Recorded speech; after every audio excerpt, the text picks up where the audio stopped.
una gran alegría vernos de nuevo para beber agua del mismo pozo. Es a saber que todos, de alguna manera o de otra, tenemos una sed escondida, no muy visible, pero en el fondo ahí va. Con esta situación, con esta pandemia tan fuerte que tenemos, yo creo que nunca nos vamos a reponer. Uno habla con la gente, ve a la gente, anda como desorientada, sin mucha ilusión, uno que otro de vez en cuando con alguna alegría, pero es una alegría muy ficticia, muy insegura, especialmente después de que se oyen las noticias, que cuesta avanzar, que la situación sigue bastante mal. Países tan poderosos como Italia, Francia, Gran Bretaña, los Estados Unidos, México, y todos, unos más que otros, con una situación tan terrible. Me permito leer un pasaje del Evangelio de San Mateo que dice: entonces comenzó Jesús a denunciar a las ciudades en que había hecho la mayor parte de sus milagros, porque no se habían arrepentido. La gente piensa que con esta situación que tenemos, muchísima gente se va a convertir. No, no es cierto. Ese es un sueño fallido. No se va a convertir nadie. Esta es otra cosa muy aparte. Pero oía a dos señoras conversar sobre el tema y una le decía a la otra: ahora o nunca. El que no se acerca a Dios ahora ya no tiene otra oportunidad de hacerlo. Y la otra señora le decía: yo he visto cosas no tan parecidas a estas, pero he visto cosas. El dolor siempre acompañaba al hombre, pero el dolor y la tragedia no mueven al hombre a buscar al Señor de corazón. Y aquí dice el Evangelio: comenzó Jesús a denunciar a las ciudades en que había hecho la mayor parte de sus milagros, porque no se habían arrepentido. Ay de ti, Corazín, ay de ti, Betsaida, si se hubieran hecho en Tiro y en Sidón los milagros que se hicieron en medio de ustedes, ya hace tiempo que se habrían arrepentido con muchos lamentos. Sin embargo, les digo que el día del juicio será más tolerable el castigo para Tiro y Sidón que para ustedes. ¿Y tú, Capernaum, acaso serás levantada hasta el cielo? No, sino que descenderás hasta el abismo.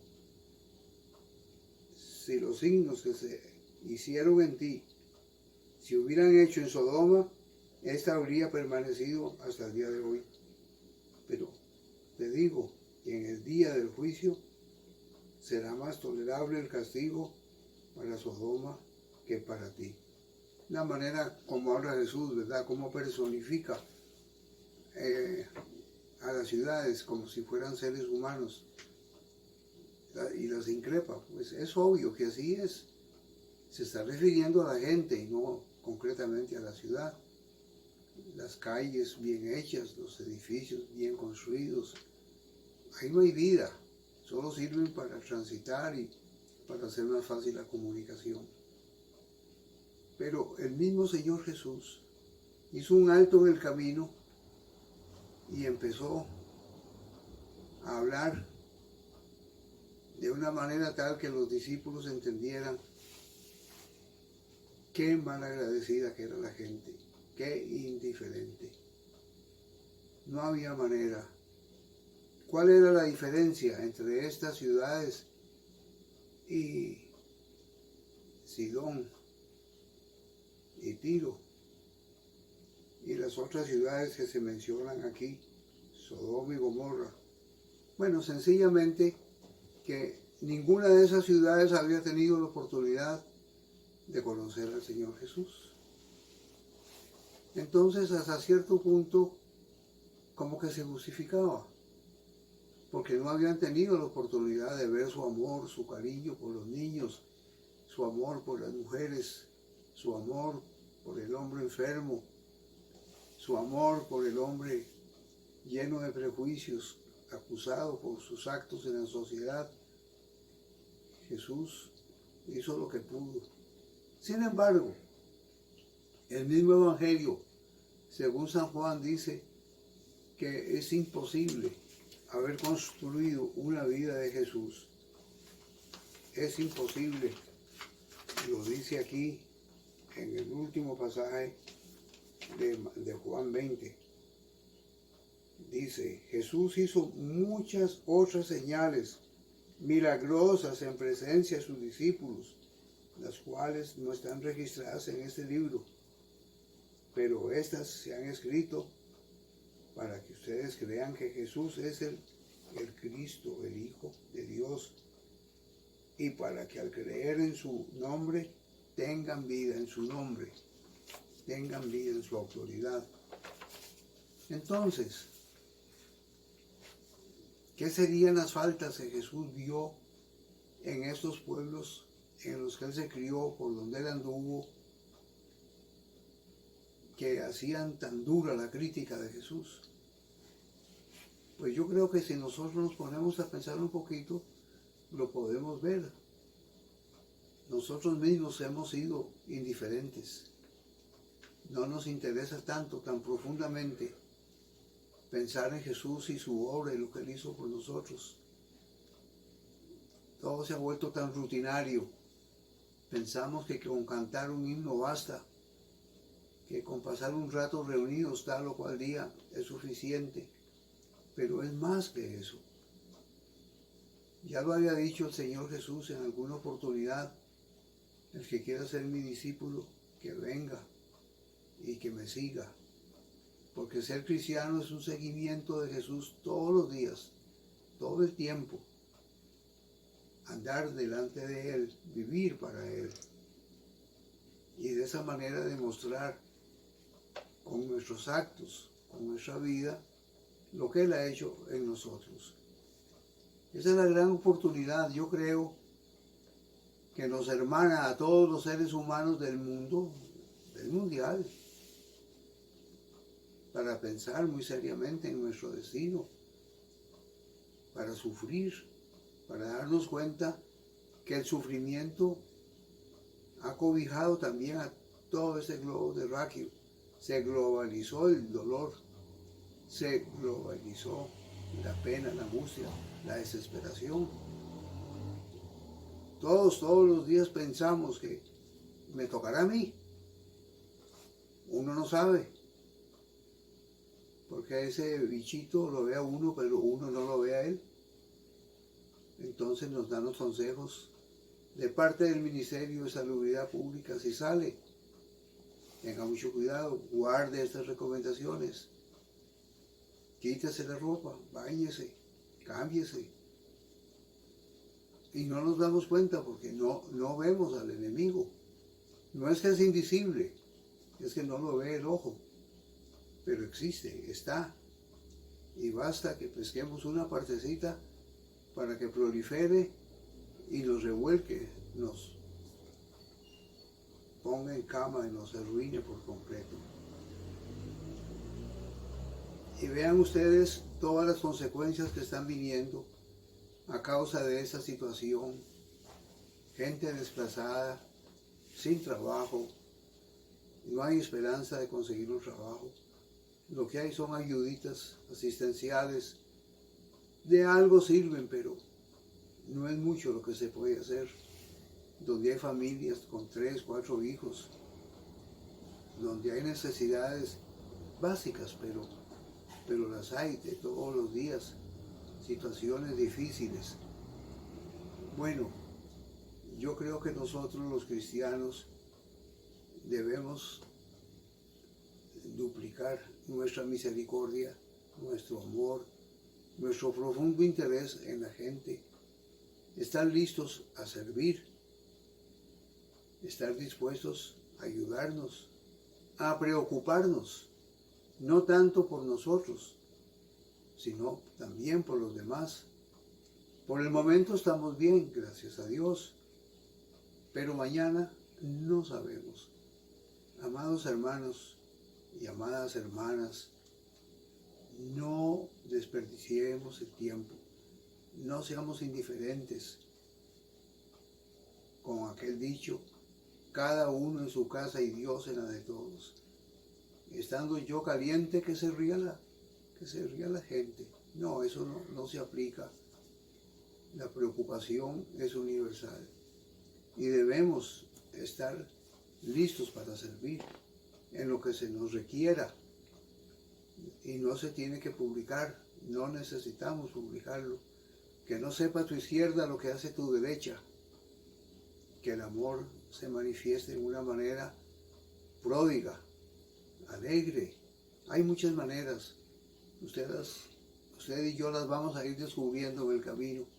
Hay muchas formas: llamar por teléfono, consolar a una persona, hacer llegar algo que necesita, socorrer al necesitado, esbozar una sonrisa de fe, de cariño al que no la tiene, luchar contra el dolor y la desesperación, porque en esos momentos toda la sociedad es presa de la sorpresa. Ninguno se escapa.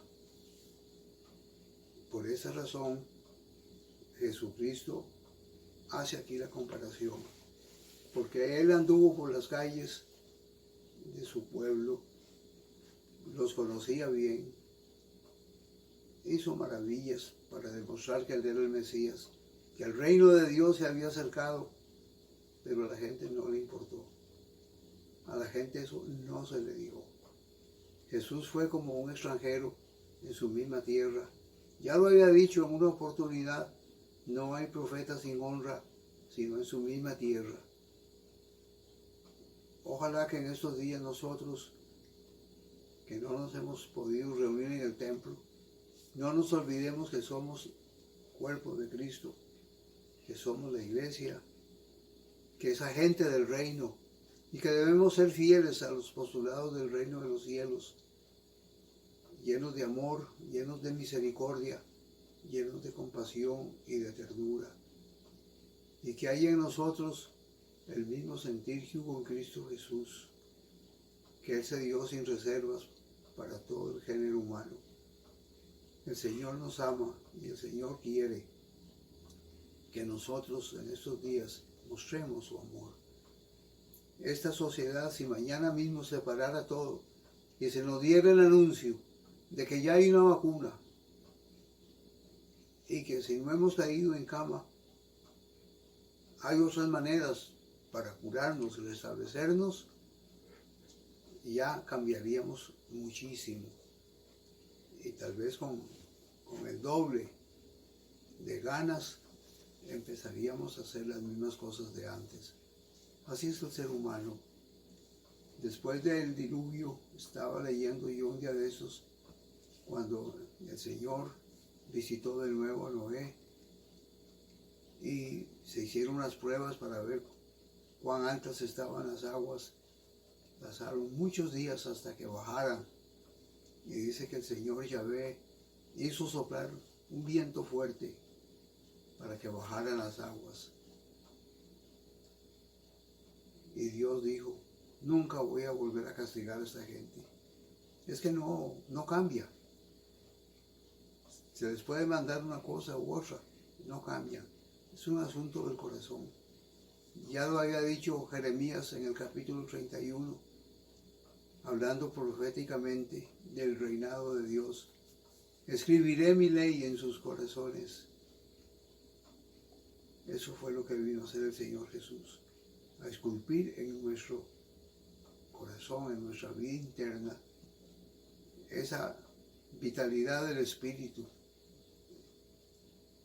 Ya lo dice el Evangelio de Juan, que antes de despedirse, sopló y les dio el Espíritu. Sopló como hizo con Adán y Eva. Sopló en su rostro y ahí estaba el cuerpo completo, perfecto, con su cerebro y todo, pero fue el aliento de Dios el que activó todo eso que estaba ahí bajo la figura del barro, y dice, y fue el hombre un ser viviente, que sople sobre nosotros hoy y todos los días el Señor, nos avive, nos ayude, que tengamos esperanza, como les decía el domingo pasado, somos un pueblo de esperanza, y la esperanza no avergüenza.